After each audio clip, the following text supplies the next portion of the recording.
የአዲስ አበባ ከተማ አስተዳደርና የቤቶች ልማት ኮርፖሬሽን በ2000 ዓ.ም ለተመዘገብን የ20/80 እና 40/60 ተመዝጋቢዎች እያሳዩ ያሉት አዲስ ትኩረትና መሻሻል የሚበረታታ ነው።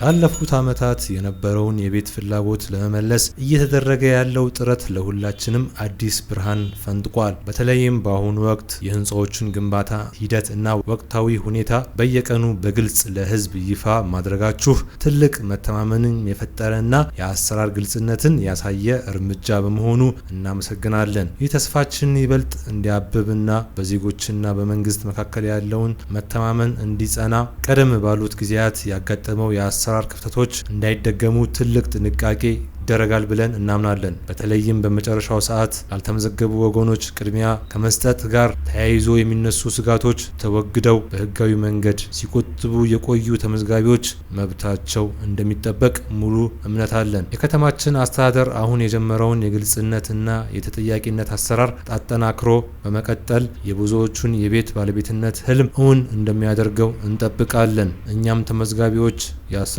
ጎን በመሆን ለሂደቱ መሳካት የበኩላችንን ገንቢ ሚና ለመጫወት ዝግጁ ነን። በጋራ በመስራት የታለመውን ውጤት እንደምናሳካ አንጠራጠርም። ከዚህ ጋር ተያይዞ የሳይቶቹ እና በእያንዳንዱ ብሎኮች ውስጥ ሳይታደሉ የቀሩ ክፍት ቤቶች መኖራቸው ይታወቃል። እነዚህ ቤቶች በጥብቅ ኦዲት ተደርገው ለተመዝጋቢዎች የሚከፋፈሉበት ዝርዝር ውስጥ ቢካተቱ የቤት ተጠቃሚዎችን ቁጥር በከፍተኛ ደረጃ እንደሚጨምርም እናምናለን። በመሆኑም አስተዳደሩ እነዚህን ነባር ክፍት ቤቶች ለይቶ በማውጣት ለፍትሃዊ ተጠቃሚነት እንዲመቻች በአክብሮት እንጠይቃለን።